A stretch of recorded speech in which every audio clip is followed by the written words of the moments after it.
చేరువచ్చిన మీ అందరికీ పేరు పేరున నా హృదయపూర్వకమైన వందనాలు తెలియజేస్తున్నానండి. వందనాలు అమ్మగారు.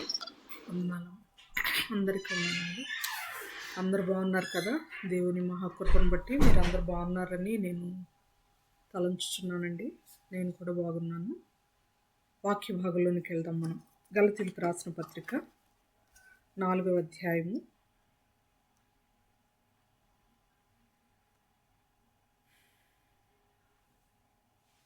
4వ వచనాన్ని మనం చదువుకుందాము. అందరూ కూడా బైబిల్స్ ఓపెన్ చేసి వాక్యాన్ని పరిశీలించాలని ప్రభు ప్రేమను బట్టి మిమ్మల్ని బ్రతిమాలుకుంటున్నాను.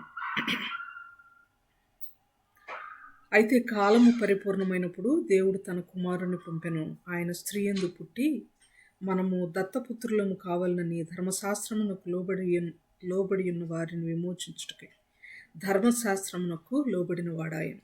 ప్రార్థన చేసుకుని. కృపాసక్తి సంపూర్ణుడు అయిన మా ప్రియ పరలోకపు తండ్రి, మహోన్నతుడా, శ్రేష్ఠుడా, అతి పవిత్రుడా, మీ ఘనమైన శ్రేష్టమైన ఉన్నతమైన నామానికి ఎంతగానో వందనాలు, స్తోత్రాలు, స్తుతులు చెల్లించుకుంటున్నాం ప్రభా. మేము జన్మించింది మొదలుకొని గడి వరకు ప్రభా ఆయన లెక్కలేనన్ని మేళ్లతో మా జీవితాలను నింపి మమ్మల్ని ఓదార్చి ఆదరించి పోషించి సంరక్షిస్తూ వస్తున్నందుకు కూడా మరొకసారి ప్రభా మా హృదయాంతరంగాల నుండి ప్రభా మీకు కృతజ్ఞతలు తెలుపుకుంటున్నాం నాయన. అయ్యా, ముఖ్యంగా ఇది నాన్న మరి అరుణ సిస్టర్ గారి బాబాయ్ గారు ప్రభా మీ పిలుపు అందుకొని ఉన్నారని మేము విన్నాం. ప్రభా కుటుంబాన్ని దర్శించండి, కుటుంబాన్ని ఆదరించండి, వారి ప్రతి కన్నీటి బిందువును తొడవమని ప్రార్థిస్తున్నాం. మరి దూర ప్రాంతంలో దూరదేశంలో ఉన్న బిడ్డలు కూడా ప్రభా మరి వీలైనంత త్వరలో చేరుకొనగలుగుటకు వారి ప్రయాణాల్లో క్షేమం దయచేసి చేరుకొనుటకు జరగవలసిన సమాధి కార్యక్రమంలో కూడా ప్రభా మీ కృపను తోడుగా ఉంచమని ప్రార్థిస్తున్నాం. మీ చిత్తమును మీరు నెరవేర్చువారై ఉన్నారు. మేము కేవలము వంటి వారం నాయన, నిమిత్త మాత్రులము ప్రభా, కేవలము ఆవిరి వంటి వారం. ఏదేమైనా ప్రభా విడువబడిన కుటుంబాన్ని మీరు ఆదరించమని, విడువబడిన కుటుంబంలో ప్రతి ఒక్కరికి రక్షణ భాగ్యము దయచేసి మీరు ఆకడలో అందరూ తిరిగి కలుసుకున్నట్టుకు మీ కృపను దయచేయమని ప్రార్థిస్తున్నాం. అయినా మేము ఇప్పుడు వాక్యం వినబోచుండగా అయ్యా నన్ను మీ సిలువ చాటున దాచి మీరే నాతోనూ మాతోనూ మాట్లాడి మహిమ పొందండి. చేరు వచ్చిన ప్రతి బిడ్డను ప్రత్యేకంగా జ్ఞాపకం చేసుకోండి అయ్యా. కుటుంబంలో ఉన్న ప్రతి అవసరం తెచ్చండి. కుటుంబంలో ప్రతి ఒక్కరికి చేరు వచ్చిన బిడ్డలకు మంచి ఆరోగ్యం, బలం, శక్తిని దయచేయండి. ముఖ్యంగా అనిత సిస్టర్ని జ్ఞాపకం చేసుకోండి. పూర్తి స్వస్థత నా బిడ్డకు దయచేయండి. లూదియమ్మ గారిని జ్ఞాపకం చేసుకోండి. పూర్తి స్వస్థతను జ్ఞాపకం చేసుకోండి. రాజ్ కుమార్ అంకుల్ గారిని జ్ఞాపకం చేసుకోండి. పూర్తి ఆరోగ్యం, బలం, శక్తిని దయచేయండి. పెద్దవారిని జ్ఞాపకం చేసుకోండి. ఆశీర్వాదమ్మ గారు, దయమణి అమ్మగారు, అలాగే నా తండ్రి సరోజిని ఆంటీ గారు, మహాలక్ష్మి ఆంటీ గారు, విజయలక్ష్మి ఆంటీ గారు, వీరిని కూడా మీరు జ్ఞాపకం చేసుకొని మంచి ఆరోగ్యం, బలం, శక్తిని దయచేయమని ప్రార్థిస్తున్నాం అయ్యా. అలాగే దేవి గారిని జ్ఞాపకం చేసుకోండి. కోమల్ శౌరి బ్రదర్ జ్ఞాపకం చేసుకోండి. వారి ఇరువురికి కూడా మంచి ఆరోగ్యమును, బలమును, శక్తిని దయచేయండి. నా భారతీయ సిస్టర్కి మరి చేతికి దెబ్బ తగిలి ఉన్నది ప్రభా, పూర్తి స్వస్థతను దయచేయండి. మంచి ఆరోగ్యం, బలమును, శక్తిని దయచేయండి. మొదలత సిస్టర్ని జ్ఞాపకం చేసుకోండి. ఆర్థరైటిస్తో బాధపడుచుండగా ఎముకల్లో పుష్టిని దయచేయండి. ఆరోగ్యం, బలం, శక్తిని దయచేయండి. గ్రూప్లో ఇంకా ఎవరైనా అనారోగ్యంగా ఉంటే వారందరం కూడా ఆయన మీ సన్నిధిలో జ్ఞాపకం చేసుకుని పూర్తి స్వస్థత దయచేయమని ప్రార్థిస్తాం అయ్యా. ప్రజ్వల సిస్టర్కి వీలైనంత మట్టుకు ప్రభు, వీలైనంత త్వరితగతిని కుట్లు మానిపోనట్లు, పూర్తి ఆరోగ్యవంతురాలుగా ఉన్నట్లు సహాయం దయచేయండి. వారికి పరిచయం చేయించినటువంటి వారికి ఓర్పును, దీర్ఘశాంతమును మీరు దయచేయమని ప్రార్థిస్తాం అయ్యా. ఈ కూడికలో మా ప్రభు మీ కుమారుని మహిమపరచండి అయ్యా.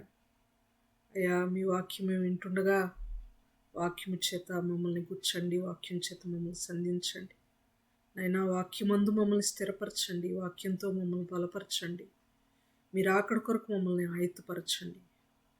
ఆషామాషి భక్తులంగా కాకుండా, కల్తీ భక్తిపరులంగా కాకుండా, నామకార్థ క్రైస్తులంగా కాకుండా, యథార్థమైన భక్తి, మీకు ఇష్టమైనటువంటి భక్తి జీవితం, నిశ్చయత, మంచి సాక్షి జీవితం కలిగి అనేక మందికి నాయన మేము మాదిరిగా బ్రతుకుటకు మా శక్తి అయితే చాలదు నాయన, మా భక్తి అయితే చాలదు.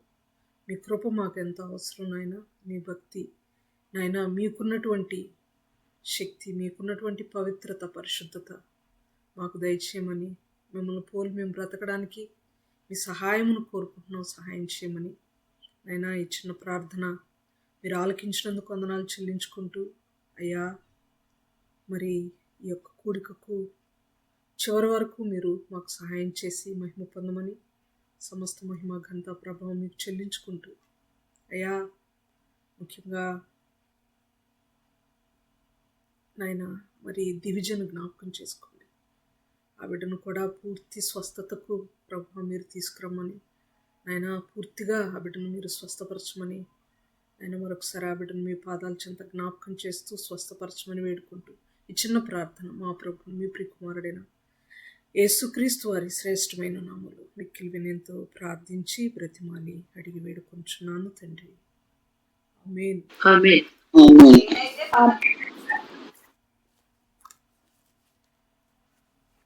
ప్రభు నామానికి మహిమ కలుగును గాక. మనము గలతీ పత్రికను ధ్యానం చేస్తున్నామండి. సో క్రిస్మస్ సీజన్ వచ్చింది. సో మనము సమయానుకూలంగా వాక్యం వినాలి కనుక కొంత గలతీ పత్రికకు మనకి గ్యాప్ వచ్చింది. అయినా కూడా పర్వాలేదు, నేను ఒకసారి జ్ఞాపకం చేసి రీసెంట్గా విన్నటువంటి సెషన్ల విషయాలు నేను ఒకసారి జ్ఞాపకం చేసి ముందుకు కొనసాగుదాం అనుకుంటున్నాను. చాలా చిన్న మెసేజే ఉంటుంది. స్టార్ట్ చేసేటప్పుడు చిన్న మెసేజ్, టైంకి ముగిస్తాను అని చెప్తాను, కానీ సమయం అలా గడిచిపోతూ ఉంటుంది. మ్యాక్సిమం ట్రై చేస్తానండి 9K ముగించడానికి. గడిచిన సెషన్లో మనము అనేకమైన విషయాలు ధ్యానం చేసాం ప్రియులారా. కడవరి కాలము, నీ రాకడ అనే మాట మనం జ్ఞాపకం చేసుకున్నాం. దేవుని యొక్క రాకడ బైబిల్లో పలుమార్లు జరిగింది అని మనం జ్ఞాపకం చేసుకున్నాం. మత్తయి సువార్తలో 23-24 అధ్యాయాలలో నీ రాకడకు సూచన లేవని శిష్యులు అడిగినప్పుడు దేవుడిచ్చిన జవాబును మనం జ్ఞాపకం చేసుకున్నాం. ఇదంతా కూడా క్రీస్తు శకం 70వ సంవత్సరంలో జరిగినటువంటి సందర్భం అని మనం జ్ఞాపకం చేసుకున్నాం. ఆయన రాకడ జరిగేటప్పుడు సూచనలు ఎలా ఉంటాయి అనేది 23-24లో 70వ సంవత్సరంలో జరగబోయేటువంటి సందర్భాలన్నీ కూడా దేవుడు ముందుగా తెలియచేశాడు అని మనం మాట్లాడుకున్నాం. అయితే ఇవి చివరి రాకడ, మనం రెండవ రాకడ అని చెప్పుకుంటుంటాం కదా. ఆ రాకడ కాదా, అవునా అని మనం ప్రశ్నించుకొని ఆ రాకడ కాదు, కానీ దేవుని యొక్క రెండవ రాకడ ఇదే విధంగా ఉంటుంది. రెండవ రాకడకు ఇది ఛాయ, ఇది శాంపుల్, ఎగ్జాంపుల్ అని మనము మాట్లాడుకోవడం జరిగింది. సో యోదయలో ఉన్నవారు కొండలకు పారిపోవాలి, ఆ తరము వారి మీదకి శ్రమలు వస్తున్నాయి అని చెప్పి క్రీస్తు శకం 70 సంవత్సరంలో ఉన్నటువంటి కాలంలో యూదుల గురించి దేవుడు మాట్లాడాడు అని చాలా వివరంగా మనం మాట్లాడుకున్నాం. ఇది ఇంకా రాకడను గూర్చి ఇంకా ఏవైనా డౌట్స్ ఉన్నా దయచేసి మీ అందరికీ నా నంబర్ తెలుసు కనుక మీరు వాట్సాప్లో కూడా నన్ను డౌట్ అడగవచ్చు. ఒకవేళ ఏదైనా డౌట్ ఫోన్ చేసి మీరు మాట్లాడాలి అనుకున్నా కూడా రాత్రి 9:30 తర్వాత ఏ టైంలో చేసినా నేను అవైలబుల్ ఉంటాను. ఉదయం పూట 12 గంటల లోపు, 11:30 లోపు ఎప్పుడు చేసినా కూడా నేను జవాబు ఇవ్వగలుగుతాను. ఎందుకంటే వాట్సాప్ చేస్తే ఇంకా మంచిది, ఫోన్లో ఎక్కువ సమయం ఒకవేళ మాట్లాడలేకపోవచ్చు. డౌట్ అడగడానికి మీరు ఏమాత్రం ఇబ్బంది పడకుండా, ఇంకా రాకడను గూర్చి ఏమైనా అనుమానాలు, అర్థం కాని విషయాలు ఉంటే నాకు తెలిసినంత వరకు నేను మీకు తెలియచేయడానికి ట్రై చేస్తానండి. మీరు నన్ను అడగొచ్చు. తర్వాత ఆ రాకడను గూర్చి ఇంకా ఏవైనా విషయాలు మనం మాట్లాడుకోవాలి అంటే నేను మీకు చెప్పాను, త్వరలో మనము మిగిలిన పత్రికల గురించి మనం ధ్యానం చేస్తాం. అలాగే ప్రకటన గ్రంథం కూడా మనం ధ్యానం చేద్దాం అని నేను మీకు మాట ఇవ్వడం జరిగింది. ప్రకటన గ్రంథ ధ్యానంలో ఇంకా రాకడను గుర్చినటువంటి విషయాలు మనము చాలా స్పష్టంగా నేర్చుకోవడానికి అవకాశం ఉంటుంది. ఎందుకు నేను ముందుకు వెళ్ళిపోవాలి అనుకుంటున్నానంటే, గలతీ పత్రిక వివరణ మనకి ఇంపార్టెంట్. ఒక పదం రాగానే అక్కడ మనం చాలా వరకు స్ట్రక్ అయిపోతున్నాం, లోతుల్లోకి వెళ్తున్నాం, మంచిదే. కానీ ఆ పదం దగ్గరే మనం ఆగిపోయి పత్రిక వివరణ ఆలస్యం చేయడం కూడా అంత కరెక్ట్ కాదేమో అన్నట్లుగా నేను పత్రికలో ముందుకు వెళ్ళాలని ఆశపడుతున్నాను.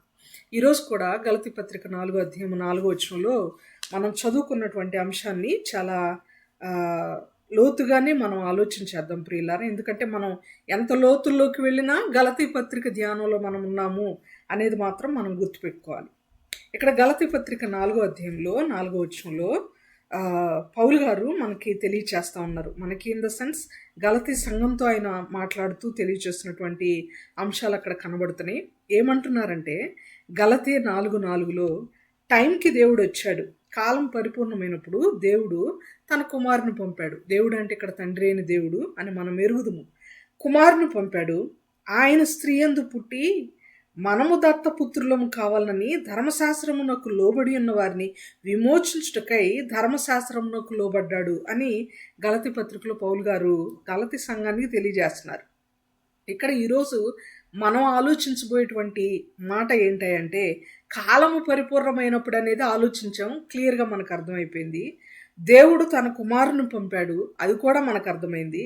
అయితే కుమారుని పంపినటువంటి దేవుడు ఈ 2 మాటలలో కాలము పరిపూర్ణమైనప్పుడు దేవుడు తన కుమారుని పంపెను అనేటువంటి మాటల్లో మనకి ఒక ఫ్యాక్టర్ అర్థమవుతుంది.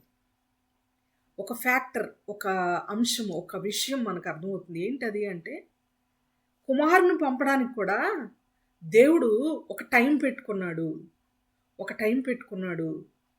అని మనకు అర్థమవుతుంది. ఆ టైము పర్ఫెక్ట్ టైం వచ్చినప్పుడు ఆయన తన కుమారుని పంపించాడు అని మనకు అర్థమవుతుంది.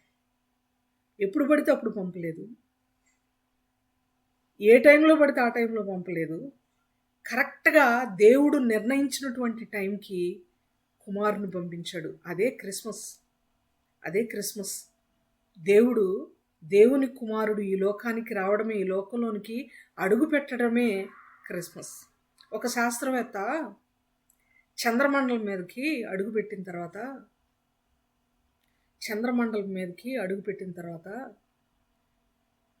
అడుగుపెట్టి తిరిగి భూమి మీదకి చేరిన తర్వాత ఒక మంచి ఫంక్షన్ జరిగింది, ఒక మంచి విక్టరీ మీట్ ఒకటి జరిగింది. ఏంటయ్యా మీట్ అంటే, చంద్రమండలం వరకు వెళ్ళి మరలా తిరిగి వచ్చారు. ఇది చాలా మంచి విజయం మన భారతదేశానికి, ఇది గొప్ప విజయం అని ఒక విజయ సభ అంటారు కదా, విక్టరీ మీట్ అనేది జరిగినప్పుడు ఆ శాస్త్రవేత్త మాట్లాడుతూ ఇలా అన్నాడు.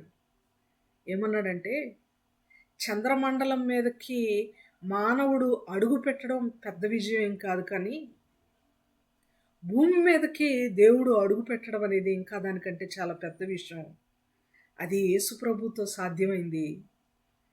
ఒక మానవుడు చంద్రమండలం మీదకి అడుగు పెట్టడం కంటే దేవుడు భూమండలం మీదకి అడుగు పెట్టడం అనేది చాలా గొప్ప విజయం అని అన్నాడు. ఆ శాస్త్రవేత్త ఎవరో కాదు, నీల్ ఆర్మ్స్ట్రాంగ్ గారు. ఎంత గొప్ప మాట అది, ఎంత గొప్ప మాట. ఇక్కడ 4వ అధ్యాయం గలతీ పత్రిక 4వ వచనంలో దేవుడు కాలము పరిపూర్ణమైనప్పుడు అంటే పర్ఫెక్ట్ టైంలో తన కుమారుని ప్రవేశపెట్టాడు. ఆయనకి తన కుమారుని ప్రవేశపెట్టేటప్పుడు ఏ టైంలో ప్రవేశపెట్టాలో తెలుసు, ఎంత కాలము భూమి మీద ఉంచాలో తెలుసు, మరలా ఏ కాలంలో తిరిగి ఆయన దగ్గరకు తీసుకోవాలో కూడా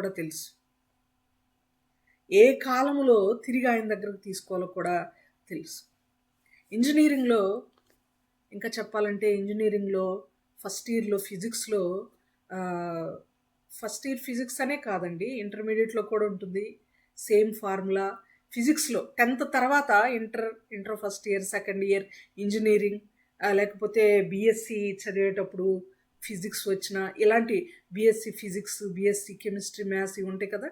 వీటిలో కూడా మ్యాథ్స్లో ఉండదు, మిగిలిన ఫిజిక్స్ కెమిస్ట్రీ వీటిలో ఫార్ములాస్ వచ్చేటప్పుడు ఒక ఫార్ములా ఉంటుంది. ఏంటంటే power is equal to work by time or work done by time. Work done by time, work done by time అంటే ఒక పనిని ఎంత కాలములో ఆ పని కంప్లీట్ చేశారో దానిని పవర్ అంటాం. ఇప్పుడు 10 నిమిషాల్లో ఒక పాట పాడామనుకోండి, లేక 3 నిమిషాల్లో ఒక పాట పాడామనుకోండి, 3 నిమిషాల్లో కంప్లీట్ చేయగలిగారు ఈ పాటని, వెరీ గుడ్, పవర్ఫుల్ సింగర్ అనుకుంటాం. అది సామర్థ్యము. పవర్ అంటే సామర్థ్యం లేక శక్తి. దానిని వర్క్ డన్ బై టైం అంటాం. వర్క్ డన్ బై టైం అంటాం. దేవుడు తాను చేసిన ప్రతి పనికి ఒక కాలాన్ని నిర్ణయించుకున్నాడు. ఆయనకు ఒక టైం ఫ్యాక్టర్ ఉంది. ఆయనకి టైమింగ్ అనేది చాలా ఇంపార్టెంట్. ఆ టైం ఆస్పెక్ట్ అనేది దేవునికి చాలా చాలా ప్రాముఖ్యమైనది.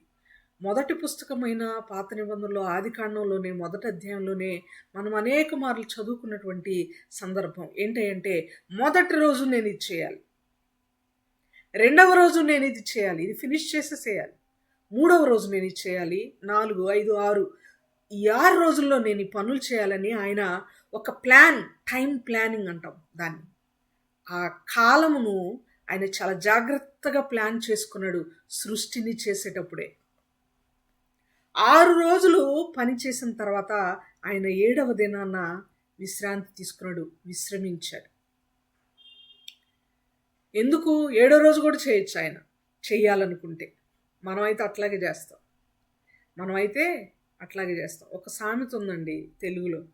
స్టూడెంట్స్గా ఉన్నప్పుడు టీచర్స్, లెక్చరర్స్, ప్రొఫెసర్స్ ఎక్కువగా చెప్పే సామెత ఏంటంటే, రేపు చేసే పనిని ఈరోజు చెయ్యి, ఈరోజు చేసే పనిని ఇప్పుడే చెయ్యి. రేపు చేసే పని ఈరోజు చెయ్యి, ఈరోజు చేసే పనిని ఇప్పుడే చెయ్యి. మనము వంట చేసేటప్పుడు, ఇంటి పని చేసుకునేటప్పుడు ఆలస్యమైన పోస్ట్పోన్ చేసినా పెద్ద ఇబ్బంది ఏమి లేదు. కానీ దేవుని విషయాలు మాత్రం, దేవునికి సంబంధించిన పనులు, దేవుడు మనకు అప్పగించిన బాధ్యతలు మాత్రం ఎప్పటికప్పుడు చేయాలి. దేవుడు కూడా తన పనుల పట్ల ఒక పర్ఫెక్ట్ టైంని ఆయన అనుసరిస్తూ వచ్చాడు. కాలము పరిపూర్ణమైనప్పుడు తన కుమారుణ్ణి పంపాడు. ఒక ఆయుష్కాలమును తన కుమారునికి ఆయన ఆల్రెడీ నిర్ణయించాడు. ఉందా ఆయుష్కాలం అనే పదం బైబిల్లో? ఇంతకుముందు కూడా నేను నియమింపబడిన దినములు అని ఒక వాక్యం చెప్పాను, మీకు జ్ఞాపకం ఉందో లేదో. ఆయుష్కాలం అనే మాట ఉందా బైబిల్లో?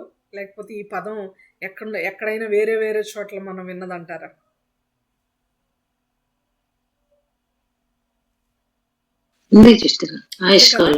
ఆయుష్కాలము అనే మాట ఉంది. ముందు మనం చూద్దాము ప్రసంగి గ్రంథంలో. ఒకసారి మనం చూద్దాం ప్రసంగి గ్రంథము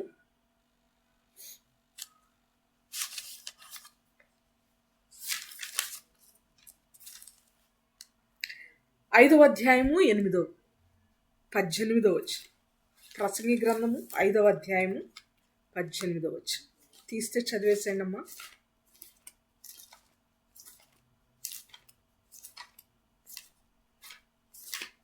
మరియు కోరదైనది గాను చూడ ముచ్చటైనది గాను నాకు కనబడినది ఏదనగా, దేవుడు తనకు నియమించిన ఆయుష్కాల దినములన్నీ ఒకడు అన్నపానములు పుచ్చుకొనుచు తన కష్టార్జితం అంతటి వలన క్షేమముగా బ్రతుకుచుండుటయే.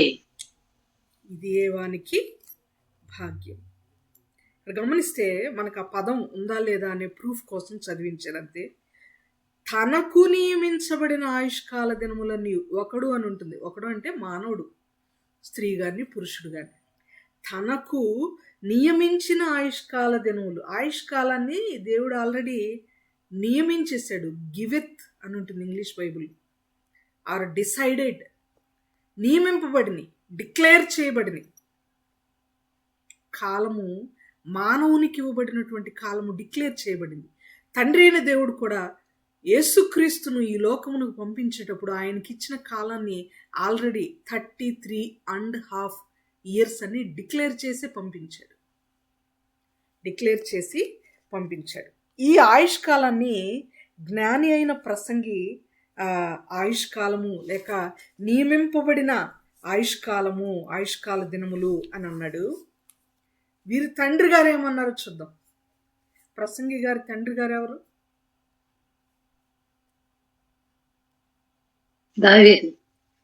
దావీదు. ఎందుకు అంత సమయం పట్టింది? దావీదు గారే కదా. సొలొమోను గారి తండ్రి దావీదు గారు ఏమన్నారో ఒకసారి చూద్దామా. 139వ కీర్తన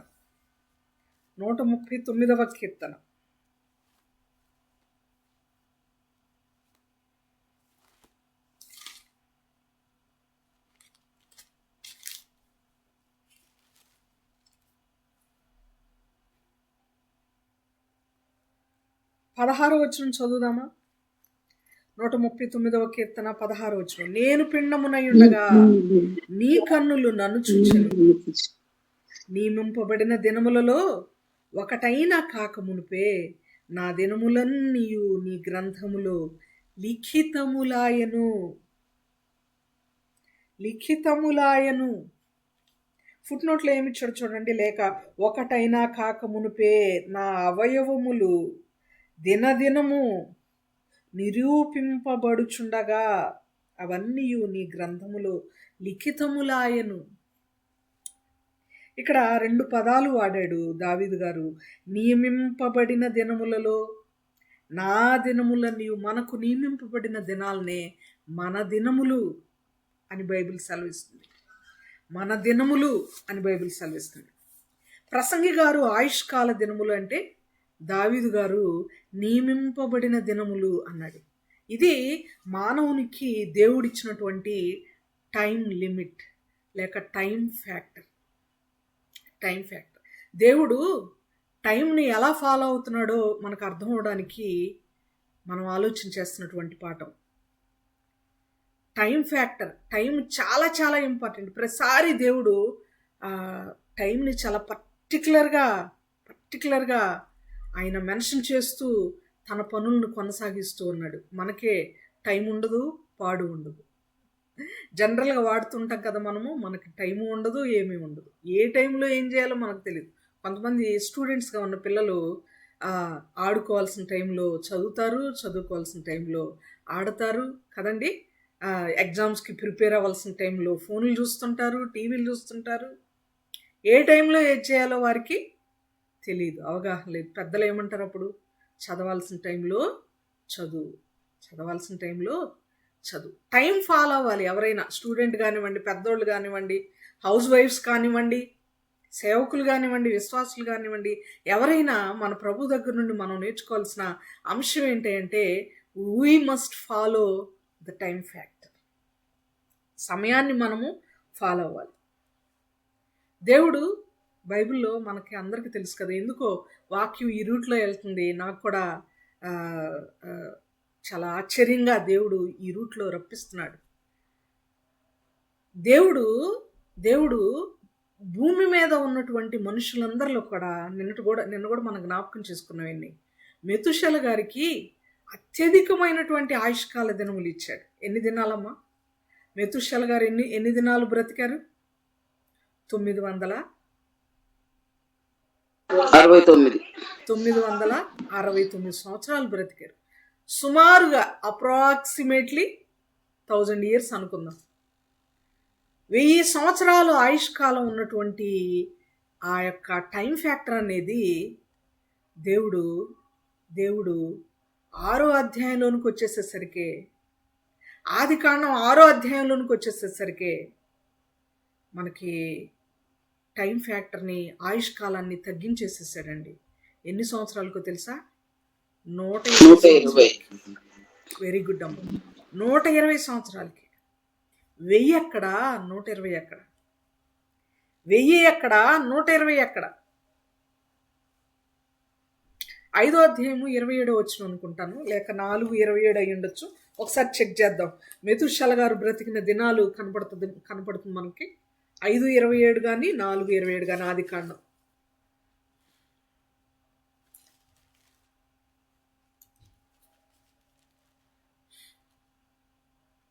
ఆ 5:27. మెతుషెల దినములన్నీ 969 ఏండ్లు. 69 ఏండ్లు. అప్పుడు అతడు మృతి పొందాడు. 969 ఎక్కడ? 6వ అధ్యాయంలోకి వచ్చేసరికి ఆదికాండము 3వ వచనం పరిశీలిద్దామా? ఆదికాండం 6వ అధ్యాయం 3వ వచనం ప్లీజ్.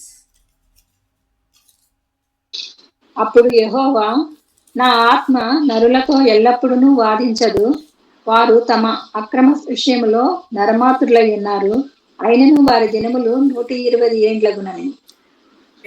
ఎంతకు తగ్గించాడమ్మా? 120 120 ఏళ్లకు తగ్గించాడు. 120 ఏళ్లకు తగ్గించాడు. కారణం ఏంటంటే భూలోకం చెడిపోయింది. దీర్ఘాయుష్నిచ్చి 1000 సంవత్సరాలు 1000 సంవత్సరాలు బ్రతికిద్దాం అనుకున్నాడు దేవుడు. కానీ ఆయన ఆలోచన మార్చుకున్నాడు దేవుడు 6వ అధ్యాయంలోనికి వచ్చేసేసరికి. ఎందుకంటే నరుల కుమార్తెలు నరుల కుమారులు దేవుని కుమార్తెలతో లేకపోతే దేవుని కుమారులతో వాళ్ళు అందగాళ్ళని చాలా సౌందర్యంగా ఉన్నారని చూసి వాళ్ళతో పాపం చేసి చెడిపోయి భూలోకమంతా పాపంతో నిండి చెడిపోయింది అని దేవుడు చూశాడు. నరులను భూమి మీద సృజించినందుకు ఆయన చింతించాడు, చాలా బాధపడ్డాడు, నొచ్చుకున్నాడు ఆయన మనసులో. ఆయుష్కాలాన్ని తగ్గించేసేసాడు. మనము బైబిల్ ప్రకారము మన ఆయుష్కాలం గురించి అనుదినము అప్డేట్ అవుతూ ఉండాలి. ఈ రాత్రి దేవుడు మనతో మాట్లాడుతున్నటువంటి సత్యం ఇది. మనం భూమి మీద ఎంతకాలం బ్రతుకుతామో అన్నటువంటి అంశం గురించి మనం అప్డేట్ అవ్వాలి. పాలిటిక్స్లో మనం అప్డేట్ అవుతుంటాం. లాస్ట్ ఇయర్ ఎవరు పరిపాలించారు, ఈ ఇయర్ ఎవరు పరిపాలిస్తున్నారు, ఇప్పుడు ట్రెండింగ్లో ఎవరున్నారు, ట్రెండింగ్ రూలింగ్ పార్టీ ఎవరు, ఇవన్నీ మనము కరెంట్ అఫైర్స్ ఫాలో అవుతుంటాం, న్యూస్ ఫాలో అవుతుంటాం, వాతావరణాన్ని మనం ఫాలో అవుతుంటాం. లాస్ట్ ఇయర్ ఈ పాటికి ఎండలు ఎలా ఉన్నాయి, ఇప్పుడు ఎండలు ఎలా ఉన్నాయి, లాస్ట్ ఇయర్ సీజన్ ఎలా ఉంది, ఈ సీజన్ ఎలా ఉంది. మొన్న మా పాప అంటుంది, అసలు ఈ ఇయర్లో ఉన్నటువంటి చలి ఇంతకుముందు అసలు ఎక్కడా లేదమ్మా. రాత్రి న్యూస్ వింటుంటే పసిపిల్లలు చాలామంది చలికి చనిపోయారంట. ఎంత వేదనకరంగా అనిపించిందో. న్యూస్ని ఫాలో అవుతాం, వాతావరణాన్ని ఫాలో అవుతుంటాం, అప్డేట్ చేసుకుంటూ ఉంటాం, పరిస్థితులు ఎలా మారుతున్నాయి చూస్తూ ఆలోచన చేస్తూ ఉంటాం. మన ఆయుష్కాలం గురించి అప్డేట్ అవ్వద్దా? దేవుడు మన ఆయుష్కాలం గురించి ఏం మాట్లాడాడో, నరుని యొక్క ఆయుష్కాలం గురించి దేవుడు తన టైం ఫ్యాక్టర్ని ఎలా మార్చుకుంటూ వచ్చాడో కూడా మనం అప్డేట్ అవ్వాలి. దాదాపుగా 1000 సంవత్సరాలు ఉన్నటువంటి ఆయుష్కాలాన్ని దేవుడు 120 సంవత్సరాలకి తగ్గించేశాడు, కుదించి వేశాడు.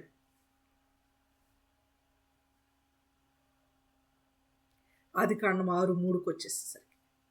కానీ మోషే గారు 90వ కీర్తనలో 10వ వచనంలో ఒక అద్భుతమైన మాట అంటున్నాడు. ఆయుష్కాలం గురించి. చదువుదాం కొంచెం. మనం ఈ కాలం గురించి ధ్యానం చేసి ముందుకెళ్దాం. 90వ కీర్తన 10వ వచనం ప్లీజ్.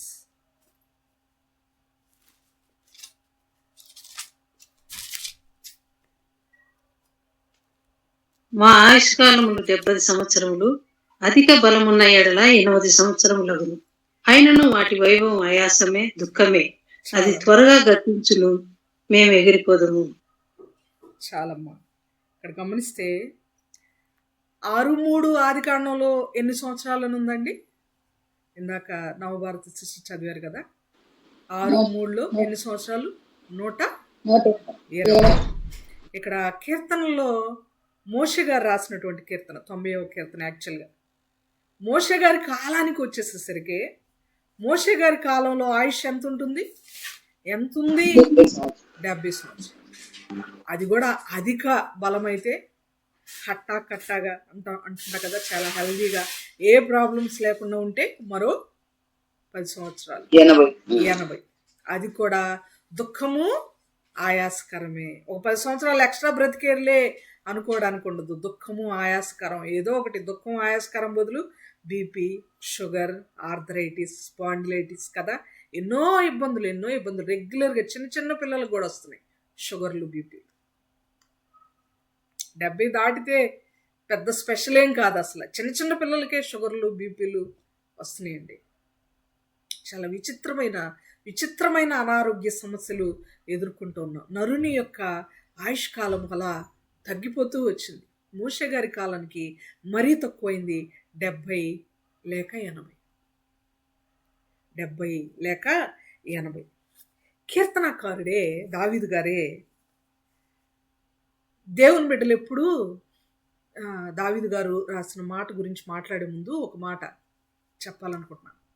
దేవుణ్ణి నమ్మిన బిడ్డలు ఎప్పుడు మీరు జ్ఞాపకం చేసుకోండి, మీ పితరులు కానీ ఎవరైనా మన ఇంట్లో ఆల్రెడీ ప్రభు దగ్గరికి చేరిన వారు ఎవరైనా కానీ ఏదో ఒక సమయంలో ఏదో ఒక సందర్భంలో నేను ప్రభు దగ్గరికి వెళ్ళే సమయం దగ్గర పడింది, నాకు ఇంకా టైం ఎంతో కాలం లేదు, నేను దగ్గరికి వెళ్ళిపోతున్నాను, ప్రభు దగ్గరికి వెళ్ళే టైము ఆసన్నమైంది అని చెప్పి మరణించిన పరిస్థితులు ఉంటాయి.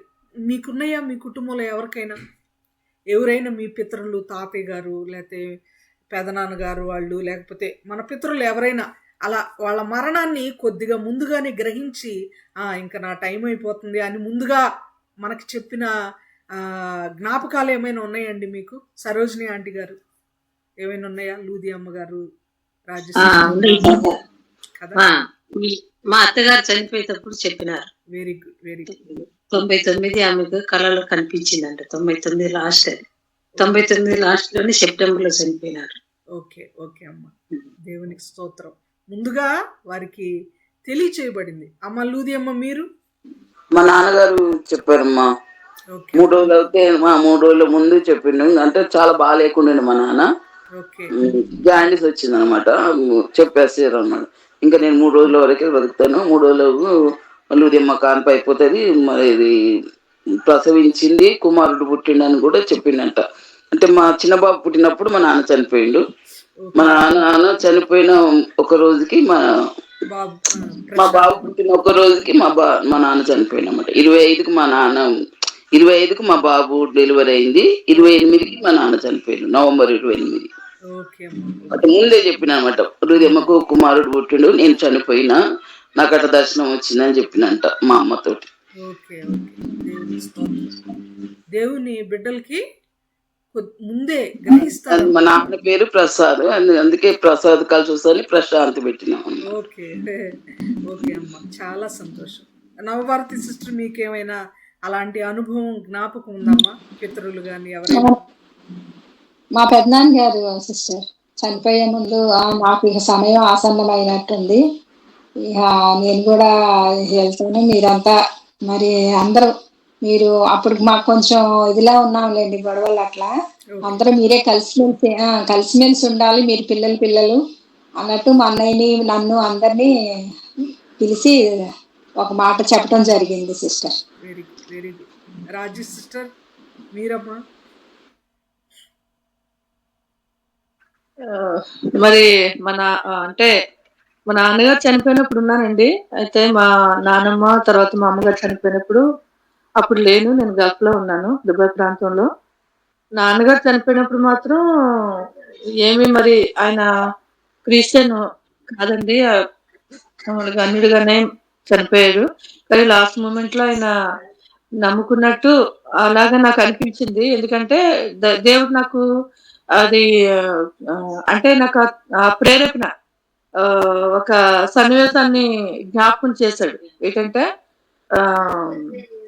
ప్రభు మరణించినప్పుడు, అంటే సిలువలో వేసినప్పుడు అటు ఇద్దరిని దొంగలు పెడతారు కదా, వాళ్ళలో ఒక దొంగ మంచి దొంగమో మనం చేసిన పాపాలకి, అంటే ఆ సన్నివేశాన్ని నాకు దేవుడు గుర్తు చేశాడు.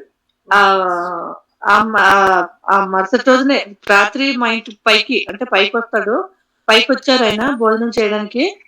నేను ఇంకా చనిపోయే మూమెంట్ లో 2 నెలలు కూడా బాగా బీపీ, అంతవరకు కూడా ఆయనకి షుగర్ కానీ ఏది కూడా లేదండి, ఆరోగ్యంగానే ఉండేవారు. ఆ లాస్ట్ మూమెంట్ లో మాత్రం ఆయన బీపీతో బాధపడేవారు. హాస్పిటల్ తీసుకెళ్ళడం జరిగింది. ఆ తర్వాత ఆ 2 నెలలు కొంచెం బాధపడి ఆ తర్వాత ఆయన చనిపోవడం జరిగిందండి. కాకపోతే ఏమీ చెప్పలేదు. నేనైతే అనుకుంటున్నాను దేవుడు తన ఆత్మ దేవుని దగ్గర చేరిందని, మారు మనసు పొందుకున్నాడని నేను అనుకుంటున్నానండి. ఎందుకంటే దేవుడు ప్రేరేపణ కలిగించాడు. అది ఆ యొక్క సన్నివేశాన్ని జ్ఞాపకం చేశాడు దేవుడు నాన్నగారు చనిపోయినప్పుడు. Okay sister, okay sister. దేవునికే మహిమ కలుగును గాక. ఇక్కడ మనం గమనిస్తే కొంతమంది దేవుణ్ణి దేవుని భక్తులుగా ఉన్నటువంటి వారికి దేవుడు ముందుగానే కొన్ని ఐడియాలని ఇస్తాడు. మా తాతయ్య గారు మరణించినప్పుడైతే ఇక ఆయన వెళ్ళేటప్పుడు మా నాన్నగారే ఉన్నారు దగ్గర. మా నాన్నగారు ఉన్నప్పుడు ఆయన చెప్పారంట, పిల్లలందరూ చాలా జాగ్రత్త, అవిశ్వాసులకి ఎవ్వరికీ మన ఆడపిల్లల్ని అవిశ్వాసులకి ఇచ్చి చేయొద్దు, అవిశ్వాసులు కుమారులకు మన ఆడపిల్లల్ని ఇవ్వద్దు, మన మగపిల్లలకి అవిశ్వాసుల పిల్లలు తీసుకొచ్చి చెయ్యొద్దు అని కొన్ని ఇంటి పేర్లతో సహా పలానా వాళ్ళు చాలా అవిశ్వాసులుగా ఉంటారు, వాళ్ళు గనక అవిశ్వాసులుగా ఉంటే మన పిల్లల్ని వాళ్ళకి ఇవ్వద్దు, వాళ్ళ పిల్లల్ని మనం చేసుకోవద్దు అనే మాట చెప్పారు. తర్వాత నేను వెళ్తున్నాను టాటా అని ఆయన చివరి మాటని ఇక సైగ చేస్తూ టాటా చెప్పి చనిపోవడం, ప్రాణాలు వెంటనే విడిచిపెట్టడం జరిగిందని మా నాన్నగారు చెప్తూ ఉంటారు. సో దేవుడు తన బిడ్డలకు వారి యొక్క అంతాన్ని కొద్ది దినాలు ముందుగా రివీల్ చేస్తాడు, తెలియజేస్తాడు. ఎగ్జాక్ట్ టైం చెప్పకపోవచ్చు, ఎగ్జాక్ట్ టైం ఇన్ని గంటల ఇన్ని నిమిషాలకి ఇలా చనిపోతావు అని ఎగ్జాక్ట్ టైం దేవుడు చెప్పకపోవచ్చు, కానీ ఇక వాళ్ళ దినము అంతమైపోతుంది, వాళ్ళ యొక్క కాలము పరిపూర్ణమైపోతుంది, వాళ్ళ కాలము ఎండ్ అయిపోతుంది అనేది మాత్రం వాళ్ళకు దేవుడు ఒక అవగాహన, ఒక తలంపు, ఒక అవగాహన, ఒక నాలెడ్జ్ వాళ్ళకి దేవుడు ఇచ్చేవాడిగా ఉన్నాడు. ఇలాగే దావీదు గారికి కూడా అనిపించింది కాబట్టి దావీదు గారు ఒక మాట రాశారు. ఇది నా కల్పన కాదు, నేను ఓన్గా యాడ్ చేసి చెప్పిన మాట కాదు. దావీదు గారు ఒక మాట అన్నారు. ఏమన్నారంటే, నా దినములు చాలా తక్కువ. ఎంత తక్కువ? ఎన్ని సంవత్సరాల, ఎన్ని నెలల, ఎన్ని దినాలు, ఎన్ని గంటలు అనేది చెప్పట్లేదు, కానీ అనేది తెలియబడలేదు. కానీ దావీదు గారికి తక్కువని మాత్రం దేవుడు దావీదు గారికి ఆ అవగాహన ఇచ్చాడు, తక్కువని మాత్రం దావీదు గారికి తెలియచేశాడు. అందుకనే దావీదు గారు అనుభవపూర్వకం ఒక మాట రాశారు. అది చదువుదాం. కీర్తనల గ్రంథం 39వ కీర్తన 4వ వచనము 5వ వచనం చదువుదాం. 39వ కీర్తన 4, 5 వచనం. యెహోవా, నా అంతం ఎట్లుండున్నది, నా దినముల ప్రమాణము ఎంతైనది నాకు తెలుపుము. నా ఆయువు ఎంత అల్పమైనదో నేను తెలుసుకొనగోరుచున్నాను. నా దినముల పరిమాణము నీవు బెత్తడెంతగా చేసి ఉన్నావు. నీ సన్నిధిని నా ఆయుష్కాలము లేనట్టే ఉన్నది. ఎంత స్థిరుడనైనను ప్రతివాడును కేవలం వట్టి ఊపిరి వలె ఉన్నాడు. చాలా ఇక్కడ గమనిస్తే 4వ వచనంలో గమనించండి. 4వ వచనంలో 3వ లైన్లో, నా ఆయువు ఎంత అల్పమైనదో నేను తెలుసుకొనగోరుచున్నాను. నా ఆయువు అల్పమైనది, కొద్దిది, చాలా చిన్నది, తక్కువ అని మాత్రం నాకు తెలుసు. ఎంత తక్కువ నాకు తెలుసుకోవాలని ఉంది. నా ఆయువు ఎంత అల్పమైనదో నేను తెలుసుకొనగోరుచున్నాను. తక్కువ, అధికమైనది కాదు, అల్పమైనది అనే ఐడియా ఉంది దావీదు గారికి, కానీ ఎంత తక్కువ అనేది తెలియదు ఆయనకి. మరలా 5వ వచనంలో అంటున్నాడు, నా దినముల పరిమాణము, మొదటి లైన్లోనే, నా దినముల పరిమాణము నీవు బెత్తెడంతగా చేసి ఉన్నావు. 969 ఎక్కడ, 120 ఎక్కడ, 70, 80 ఎక్కడ, ఇక్కడికి వచ్చేసరికి అల్పమైన ఆయువు, బెత్తెడంతా ఆయువు. క్రొత్త నిబంధనలో మనందరికీ తెలుసు, యాకోబు పత్రికలో 4:14 వచనం అనుకుంటాను, 4:14 ఒకసారి చెక్ చేద్దామండి. యాకోబు పత్రిక 4:14.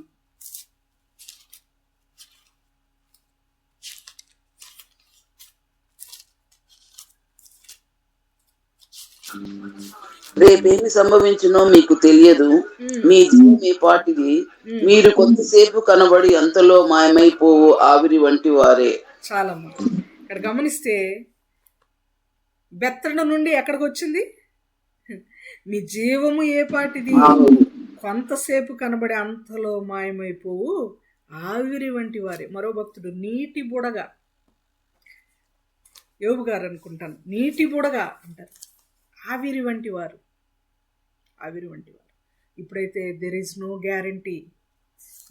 గ్యారంటీ అండి.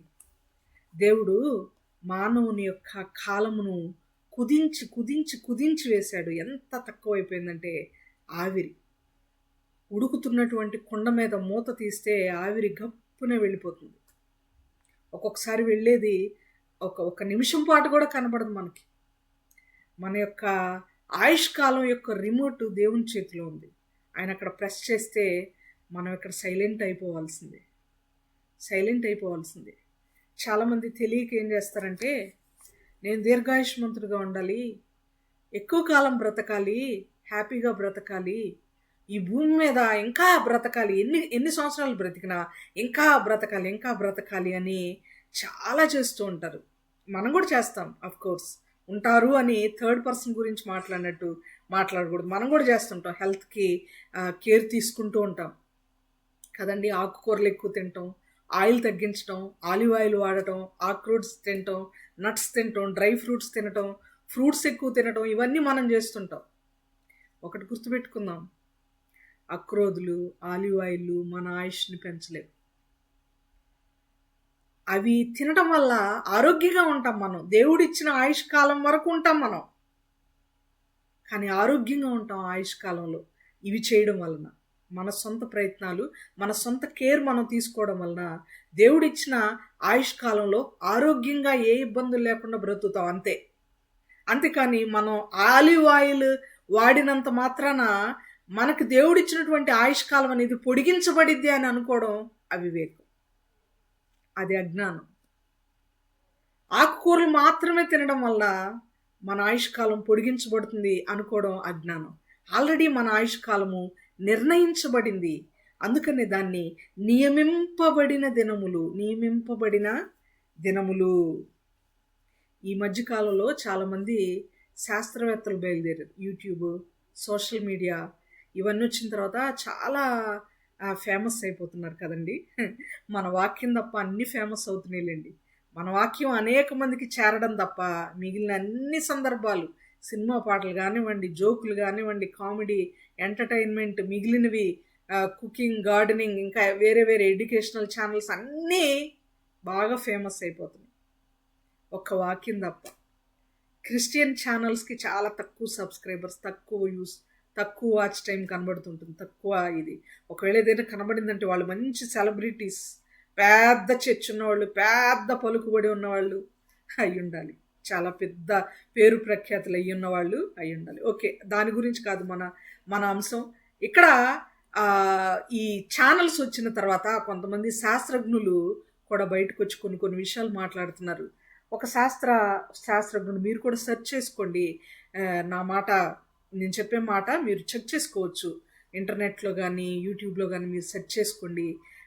ఆబ్రే డిగ్రే అనేటువంటి ఒక శాస్త్రవేత్త ఈ మధ్యకాలంలో ఒక ఛాలెంజ్ చేస్తున్నారు. ఏమని అంటే, మీరు కనుక నాకు కొన్ని సంవత్సరాల సమయం ఇస్తే, ఒక 5-6 సంవత్సరాల సమయం మీరు నాకు ఇస్తే, నరుని యొక్క ఆయుష్ కాలాన్ని సుమారుగా ఒక 40 సంవత్సరాలు నేను పెంచుతాను. నేను ఒక ప్రయోగం చేస్తున్నాను. నేను ఒక ఫార్ములా కనిపెడతాను. ఆ ఫార్ములా కనిపెట్టుట ద్వారా నేను చెప్పిన అంశాలు కనుక మీరు ఫాలో అయితే, నేను చెప్పిన ఫుడ్ స్టైల్ కనుక మీరు ఫాలో అయితే, నరుని యొక్క ఆయుష్ కాలం 40 సంవత్సరాలు ఈజీగా పెంచుతాను. నేను ఆ ఫార్ములా నేను కనిపెడతాను అని ఆయన సోషల్ మీడియాలో, సాంఘిక మాధ్యమాల్లో ఆయన ఛాలెంజ్ చేస్తూ మాట్లాడుతున్నారు. నేను ఆయనకు వ్యతిరేకంగా మాట్లాడాలని కాదు, లేకపోతే ఆయన ఏదో విమర్శించాలని కాదు, కానీ బైబిల్ ఏం చెప్తుందో ఆయనకు వ్యతిరేకంగా నేను చెప్పడం కాదు, బైబిల్ ఏం చెప్తుందో ఒకసారి మనం ఆలకిద్దాం, ఒకసారి ఆలోచించేద్దాం. యోబు గ్రంథము 4వ అధ్యాయము 14వ వచనం చదువుకుందాం. ఆయన చెప్పింది జరుగుతుందా లేదా, 40 సంవత్సరాల ఆయుష్ పెంచొచ్చా పెంచలేమా అనేది ఒకసారి మనం చెక్ చేద్దాం. యోబు గ్రంథము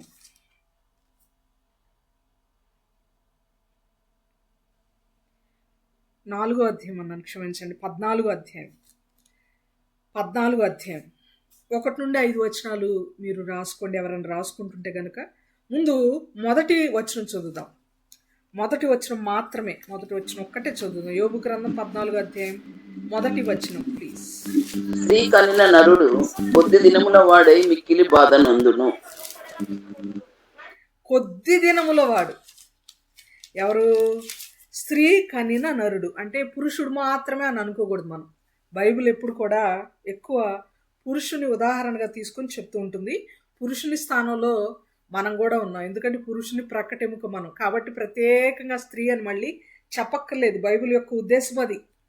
కాబట్టి పురుషుడు కానీ స్త్రీ కానీ కొద్ది దినముల వారు అని బైబిల్ సెలవిస్తుంది ప్రియులారా. యోబు గ్రంథం 14:1 స్త్రీ కనిన నరుడు లేకపోతే స్త్రీ, పురుషుడు కానీ స్త్రీ కానీ కొద్ది దినముల వాడై. కింద ఫుట్ నోట్లో ఒక అద్భుతమైన పదం ఉందండమ్మా, చదువుతారా? కొద్ది దినములు వాడాయి అన్న దగ్గర ఫుట్ నోట్లో ఒక అద్భుతమైన పదం, కించితాయుష్షు గలవాడై. కించితాయుష్షు గలవాడై, అతి తక్కువ, మైన్యూట్ లైఫ్ స్పాన్ అంటాం. కొద్ది దినముల వాడు. ఇప్పుడు 5వ వచనం చదువుదాం. నరుల ఆయుష్కాలము, చదువుతారా? నరుల ఆయుష్కాలము ఎలాంటిదట? నరుల ఆయుష్కాలము పరిమితి కలదు. పరిమితి గలది. పరిమితి అంటే లిమిట్. మనకి క్రెడిట్ కార్డులు ఉంటాయి కదా, కార్డులో ఒక 1 lakh రూపీ లిమిట్ అనుకోండి, దాన్ని ఏమంటాము? క్రెడిట్ లిమిట్ అంటాం. దీన్ని మన లైఫ్ లిమిట్ లేకపోతే మన టైం లిమిట్ అని అంటాం. ఏమంటున్నాడు? నరుల ఆయుష్కాలము పరిమితి కలది, వారి నెలల సంఖ్య నీకు తెలిసే ఉన్నది. నీకు తెలిసే ఉన్నది, మనకు తెలియదు, మానవులకు తెలియదు. ఎవరికి తెలుసు? దేవునికి తెలుసు.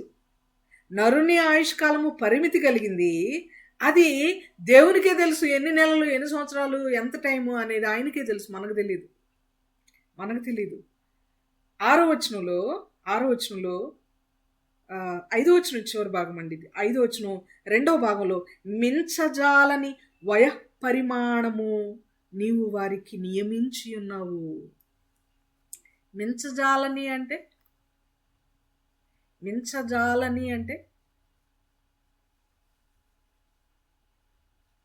ఏంటమ్మా? మించజాలని అంటే అర్థం ఏంటి?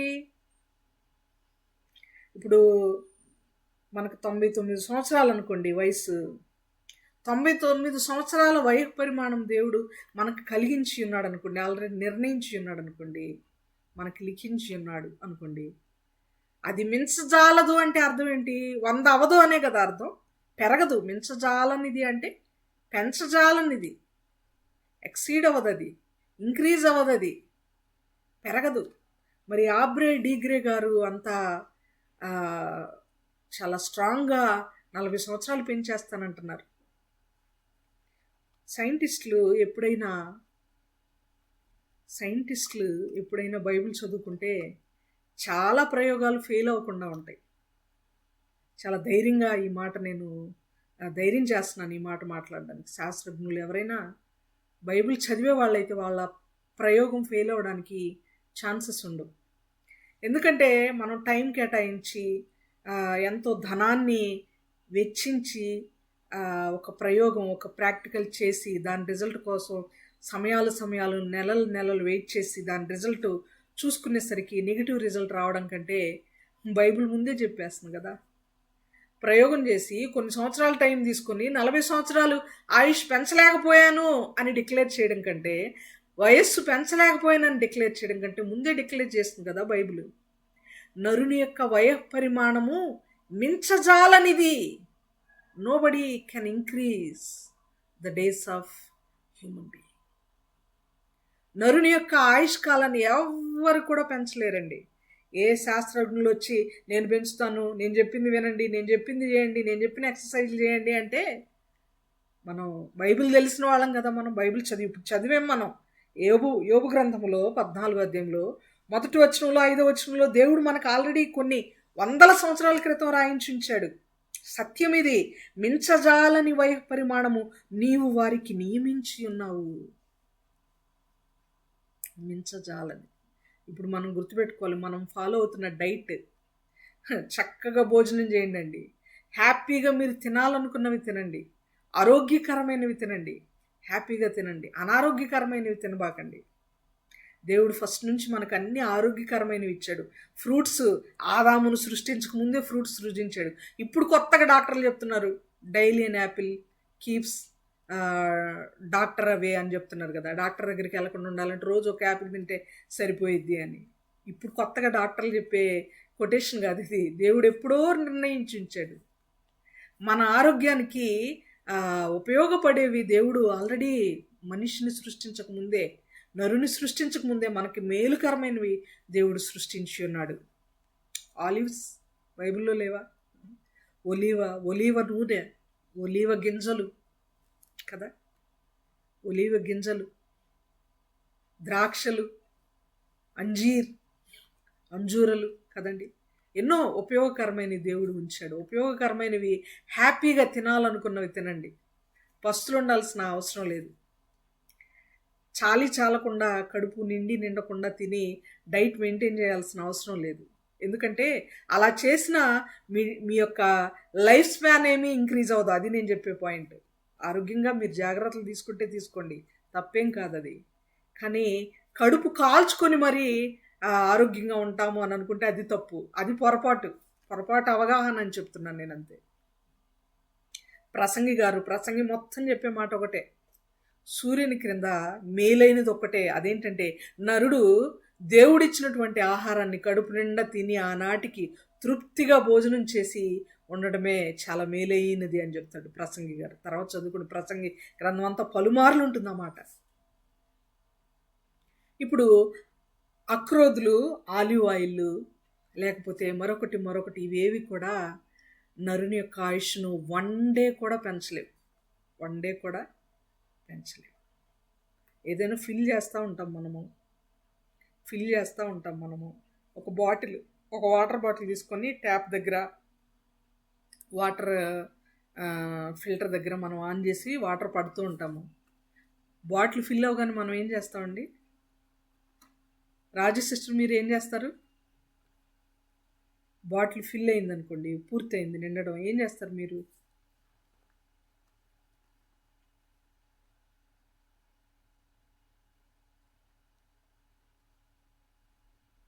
రాజు సిస్టర్ ఉన్నారు కదా?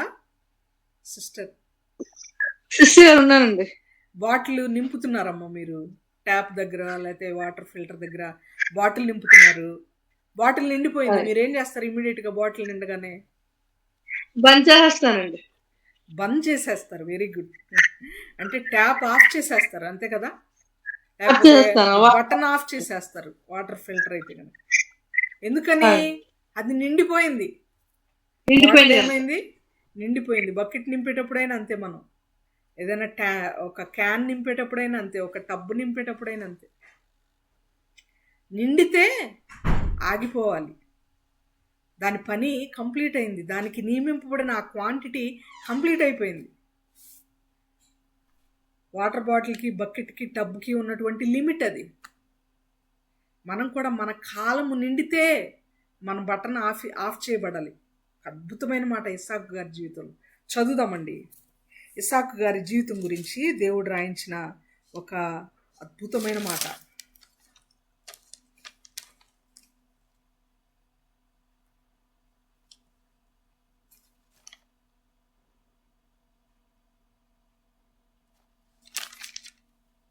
ఆదికాండం 35వ అధ్యాయం 28, 29 వచనాలు చూద్దాం. ఆదికాండము 35వ అధ్యాయము 28, 29 వచనాలు.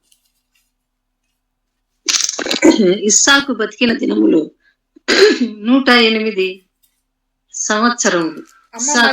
చదవండి. ఇస్సాకు బ్రతికిన 180 సంవత్సరములు. 180. ఇస్సాకు కాలం నిండిన వృద్ధుడై ప్రాణం విడిచి మృతి పొంది తన పితరుల యొద్దకు చేర్చబడిను. అతని కుమారులైన ఏశావు, యాకోబులు అతని పాతిపెట్టిరి. చాలమ్మా. ఇక్కడ ఏమనుందండి? 35 అధ్యాయంలో 28, 29 వచనంలో 29వ వచనంలో పర్టికులర్గా ఇస్సాకు కాలము నిండిన వృద్ధుడై ప్రాణము విడిచి, కాలము నిండిన, చెప్పాలంటే కాలము పరిపూర్ణమైన, కాలము కంప్లీట్ అయిన, పూర్తి అయిన వృద్ధుడై. గలతీ పత్రిక 4వ అధ్యాయం 4వ వచనంలో కాలము పరిపూర్ణమై అంటే ఎన్ని రకాల భావనలు, ఎన్ని రకాల అర్థాలు ఉన్నాయో ఒకసారి ఆలోచన చేయండి. చాలా నెలల నుండి మనం ఇదే వచనం దగ్గర ఉన్నాం, ఇదే పాయింట్ దగ్గర. ఇస్సాకు కాలము నిండిన వృద్ధుడై, బకెట్ నిండితే మనం ట్యాప్ ఆఫ్ చేస్తాం. రాజసిస్టర్ చూడండి ఎంత ధీమాగా చెప్పారు, బంద్ చేస్తానని. మనం కూడా మన కాలము నిండితే దేవుడు ఏం చేస్తాడమ్మా? మన కాలము నిండింది అనుకోండి, బంద్ చేసేస్తాడు మన బటన్ కూడా, మన ట్యాప్ కూడా ఆఫ్ చేస్తాడు. ఎందుకు మనం ఇది ఆలోచన చేస్తున్నాము అంటే దావీదు గారు తన ఆయుష్ చాలా తక్కువ అని గ్రహించి ఎంతో నాకు తెలియజేయ్యా అని అంటున్నాడు. మేబీ దావీదు గారికి దేవుడు జవాబిచ్చుంటాడు.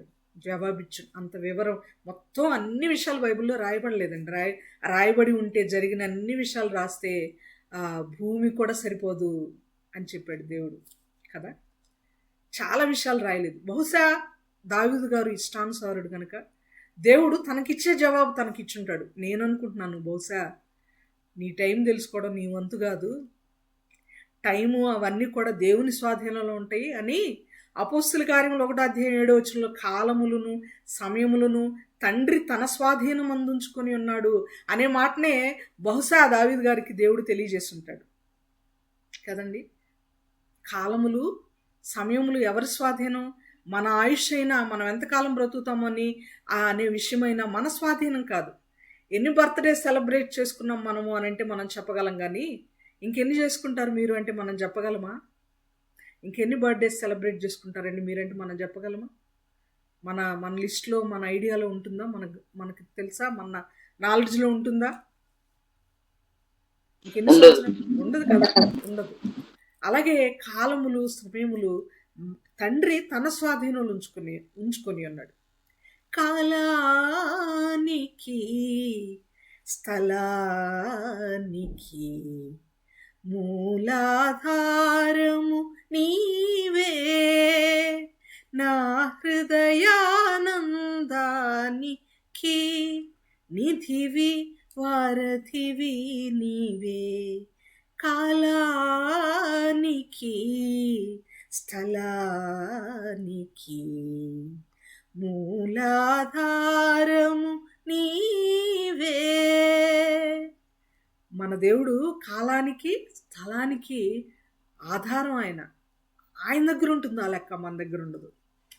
దినముల లెక్క ఆయన దగ్గర ఉంటుంది, మన దగ్గర ఉండదు. కాలము ఆయనకే పరిమితి చెందింది. ఆయనే మనకు ఉన్నటువంటి కాలానికి కూడా ఒక పరిమితిని, ఒక మితిని, ఒక లిమిట్ని కలగజేసి ఉన్నాడు. అయితే ఇప్పుడు వరకు విన్న రెఫరెన్స్లో మనం గ్రహించాల్సింది ఒక ఇంపార్టెంట్ పాయింట్ ఉంది. దావీదు గారికైనా, మోషే గారికైనా, ఇస్సాకు గారికైనా, మెతుషెల గారికైనా, నోవహు గారికైనా, ఎవరికైనా సొలొమోను గారికైనా, ఎవరైనా తీసుకోండి, ఎవరికైనా పుట్టిన కాలం ఉంది, మరణించిన కాలం. పుట్టిన కాలం ఉంది, మరణించిన కాలం ఉంది. ఏలియా గారికి లేదు అది కదండి. నిన్న మనం మాట్లాడుకున్నాం కదా, ఏలియా గారికి లేదు. తర్వాత మరొకరు ఎవరి గురించి మాట్లాడుకున్నాం నిన్న? ఏలియా గారికి లేదు, హనోకు గారికి లేదు, ఆదాము గారికి పుట్టిన ఇది లేదు, ఆయన పుట్టినవాడు కాదు కనుక. కానీ సృష్టించబడిన కాలం ఉంది ఆయన. అందుకనే సృష్టించబడిన కాలం మొదలుకొని మరణించే వరకు ఇన్ని సంవత్సరాలు ఈయన బ్రతికాడని ఆదాము గారి ఆయుష్ కాలం కూడా లిఖించబడింది బైబిల్. ప్రతి మనిషికి పుట్టిన కాలం ఉంది, మరణించిన కాలం ఉంది. ఇంకా చెప్పాలంటే వచ్చిన కాలం ఉంది, తర్వాత పోయే కాలము ఉంది. పోయే కాలం అంటే ఆ నెగిటివ్ సెన్స్ కాదులేండి, దేవుని దగ్గరకు వెళ్ళాల్సిన కాలం, దేవుని దగ్గరకు వెళ్ళాల్సిన కాలం. ఈ రెండు కాలాల మధ్యలో మానవుడు ఒక కాలాన్ని మర్చిపోతున్నాడు. అదేంటంటే దేవుని యొక్క చిత్తాన్ని నెరవేర్చవలసినటువంటి కాలం.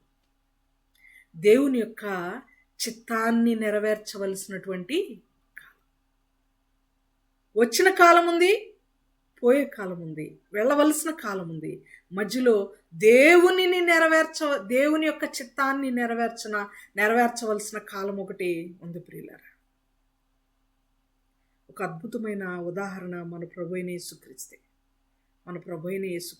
ఆయన అంటాడు చిన్న బాలుడుగా ఉన్నప్పుడు వాళ్ళమ్మ వెతుక్కుంటూ ఉంటే ఆయన ఒక మాట అంటాడు లూకాసు వార్తలో 2వ అధ్యాయంలో, నేను నా తండ్రి పనుల మీద ఉండవలసి ఉన్నదని మీరు ఎరుగరా? చదువుతారా మాట? లూకాసు వార్త ప్లీజ్. లూకాసు వార్త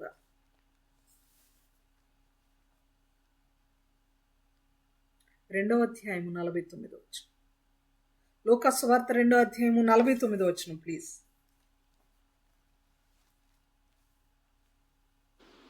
మీరేలా నన్ను వెతుకుచుంటిరి, నేను నా తండ్రి పనుల మీద నుండవలనని మీరెరుగరా అని వారితో చెప్పాను. చాలా. నన్ను ఎందుకు ఎదుగుతున్నారు? నేను ఏ పని మీద ఇక్కడికి వచ్చాను? నేను నా తండ్రి పని మీద వచ్చా. నా తండ్రి పనుల మీద నేను ఉండాలని మీరు ఎరుగరా? లూకాసు వార్త 4:34లో ఒక మాట అంటాడు, నా తండ్రి పని తుదముట్టించుటయే నాకు ఆహారము. చదవండి ఆ మాట కూడా. యోహాను సువార్త 4వ అధ్యాయం 34వ వచనం. యోహాను సువార్త 4వ అధ్యాయము 34వ వచనం.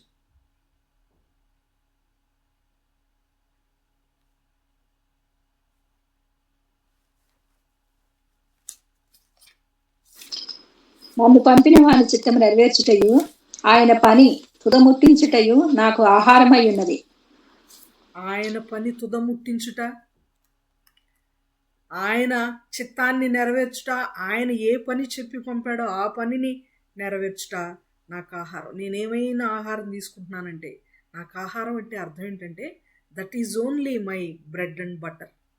నా ఊపిరి, నా ఇష్టం, నేను చేయాల్సిన పని, నా యొక్క సత్వర బాధ్యత అంటాం కదా, నేను కంపల్సరిగా చేయాల్సినటువంటి నా బాధ్యత అది. నేను ఆ పని మీదే ఇక నిత్యం నేను అదే పని మీద ఉంటాను అని చెప్తున్నాడు దేవుడు. ఆయన ఇంకా అద్భుతమైన మాటలు చెప్పాడండి. హెబ్రీ పత్రికలో 10వ అధ్యాయంలో 5 నుండి 7 వరకు చదువుదాం. హెబ్రీ పత్రిక 10వ అధ్యాయంలో 5 నుండి 7 వచనాల్లో దేవుడు ఏం చెప్తున్నాడో చూద్దాం. పౌలు గారు ఎంతో చక్కని దేవుని యొక్క పరిశుద్ధాత్మ ప్రేరేపణతో రాసినటువంటి మాటలు. హెబ్రీ 10వ అధ్యాయం 5 నుండి 7 వచనాల వరకు. అందరు గమనించాలమ్మా, బైబిల్ తీసి ప్లీజ్. కాబట్టి ఆయన ఈ లోకములకు ప్రవేశించినప్పుడు ఈలాగా చెప్పుచున్నాడు, బలియు అర్పణయు నీవు కోరలేదు గాని నాకు ఒక శరీరమును అమర్చితివి, పూర్ణ హోమములను పాప పరిహార్థములను నీకు ఇష్టమైనవి కావు.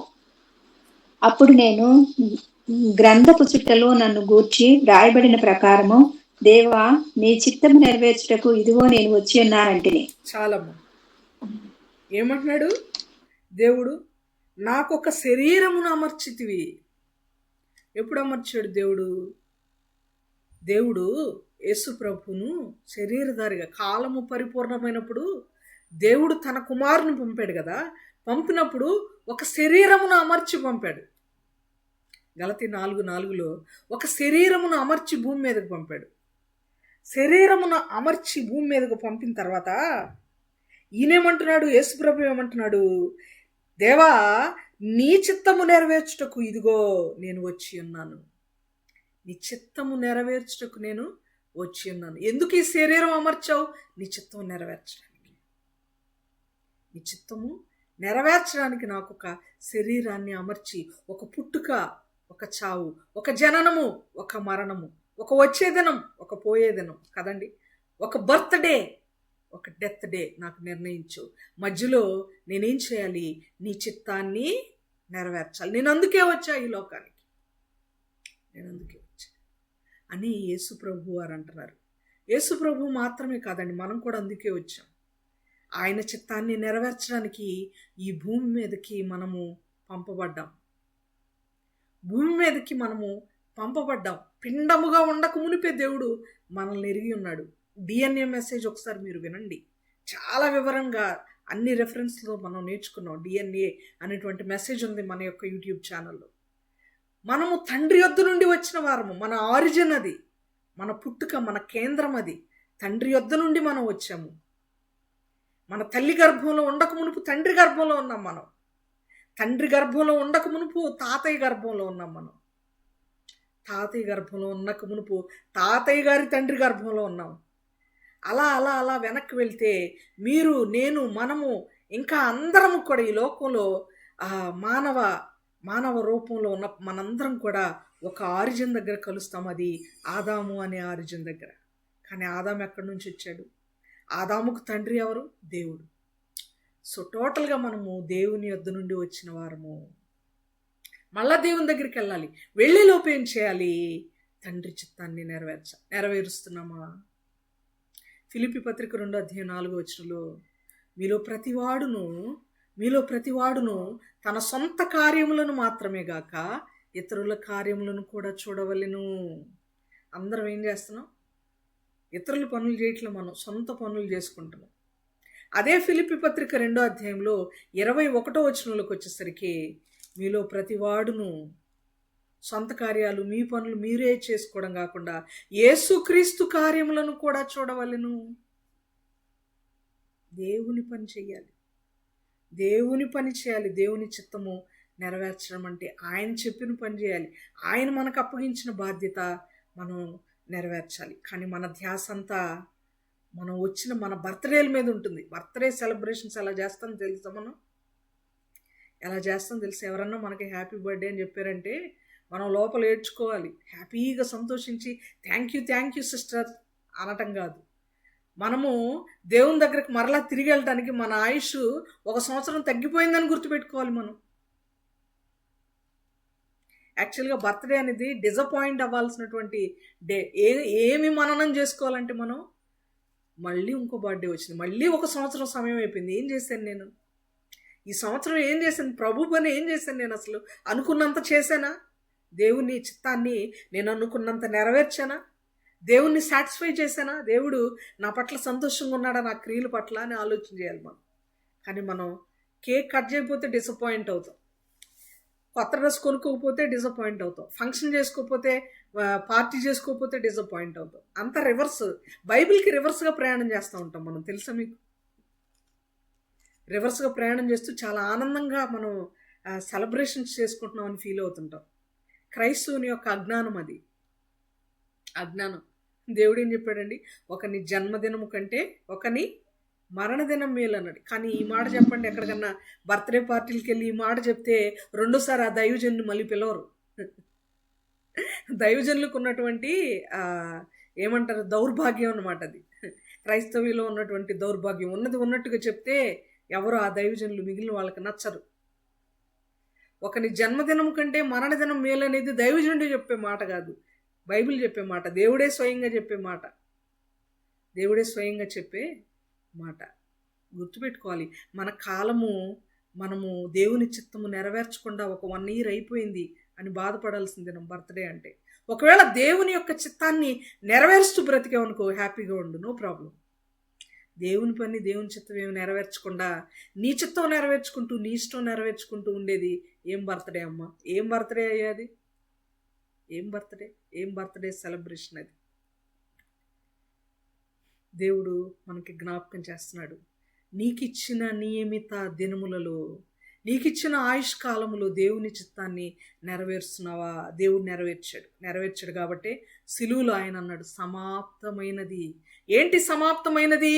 అయ్యా, నువ్వు ఏ పని మీద అయితే నన్ను పంపించావో నీ చిత్తము నెరవేర్చుట అనేది సమాప్తమైనది. నువ్వు నాకు అప్పగించిన పని కంప్లీట్ అయింది, నువ్వు నాకు ఇచ్చిన బాధ్యత నేను కంప్లీట్ చేశా. పౌలు గారు కూడా అన్నారన్నమాట.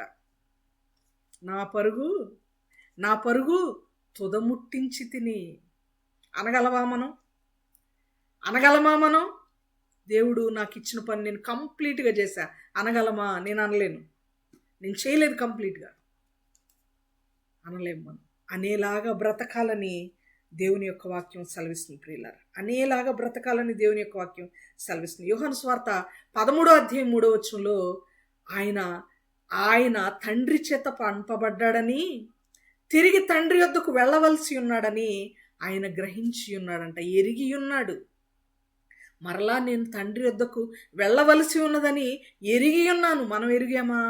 తండ్రి దగ్గర నుండి వచ్చాం, మళ్ళీ మనం తండ్రి దగ్గరికి వెళ్ళాలి అని ఎరిగి ఉన్నామా? వెళ్ళేటప్పుడు ఆయన చిత్తాన్ని నెరవేర్చి వెళ్ళాలని ఎరిగి ఉన్నామా? ఆయన మనకు అప్పగించిన బాధ్యత కంప్లీట్ చేసి కన్నుమూయాలి అనే సిద్ధపాటుతో మనం ఉన్నామా? దేవుని యొక్క చిత్తాన్ని నెరవేర్చే ప్రాసెస్లో మనం ఉన్నామా? అసలు ఇంకా మనం ప్రారంభమే చేయలేదా దేవుని యొక్క చిత్తాన్ని నెరవేర్చడం అనేది? బాప్టిజం తీసుకున్నాను, మారు మనసు పొందాను, చర్చికి వెళ్తున్నాను, చాలు అనుకుంటున్నామా? ఇవన్నీ పరలోక రాజ్యం చేర్చవు. ఇవి కాదు పరలోక రాజ్యం చేర్చేవి. ప్రభువా అని నన్ను పిలుచు ప్రతివాడు పరలోక రాజ్యంలో ప్రవేశించడు కానీ పరలోకమందున్న నా తండ్రి చిత్త ప్రకారము జరిగించువాడే ప్రవేశిస్తాడు అని చెప్తుంది వాక్యం, అని చెప్తున్నాడు దేవుడు. ఆయన చిత్తాన్ని నెరవేరుస్తున్నామా లేదా ఆలోచించేద్దాం. ఈ యొక్క వాక్యాన్ని రేపటి సెషన్లో మిగిలింది కంటిన్యూ చేద్దాం ప్రియులారా. దేవుడు మనకిచ్చిన ఆయుష్కాలం, యేసుక్రీస్తుకి ఇచ్చిన ఆయుష్కాలంలో ఆయన చిత్తాన్ని నెరవేర్చాడు. కాలము పరిపూర్ణమైనప్పుడు పర్ఫెక్ట్ టైంలో ఆయన వచ్చాడు. పర్ఫెక్ట్ టైంలో ఆయన తిరిగి దేవుని దగ్గరకు వెళ్ళాడు. ఆ మీడియంలో, ఆ మధ్యలో ఉన్నటువంటి ఆ కాలంలో, ఆయన ఆయుష్కాలంలో, ఆయనకు నియమించబడినటువంటి దినములో తండ్రి చిత్తాన్ని ఆయన నెరవేర్చాడు. పౌలు గారు నెరవేర్చారు, భక్తులు అనేక మంది నెరవేర్చారు. మనము నెరవేరుస్తున్నామా? చాలా కాలం బ్రతుకుతాను, ఈ భూమి నా సొంతం, ఈ జాగా నా అడ్డా, ఇది నాది, నా పేరు, నేనే దీనికి వారసురాలిని, యజమాని, వారసుని, ఎక్కడి నుంచి కదలనండి, మీరు కదలమన్నా కదలను అన్నట్టుగా మనం ఈ భూమి మన సొంతమని, ఈ లోకం మన సొంతం అని అనుకుంటున్నామా? ఆలోచన చేసుకుందాం. దేవుని దగ్గరకు మనం తిరిగి వెళ్ళాలి. వెళ్ళేటప్పుడు ఒట్టి చేతులతో కాక, తలదించుకునే విధంగా కాక, ఆయన చిత్తాన్ని నెరవేర్చి ఆయన మనకు అప్పగించిన పనిని ముగించి సక్సెస్ఫుల్గా దేవుడు పిలిచినప్పుడు తల ఎత్తుకొని ఆయన దగ్గరకు వెళ్ళేవారిగా మనం ఉండాలి.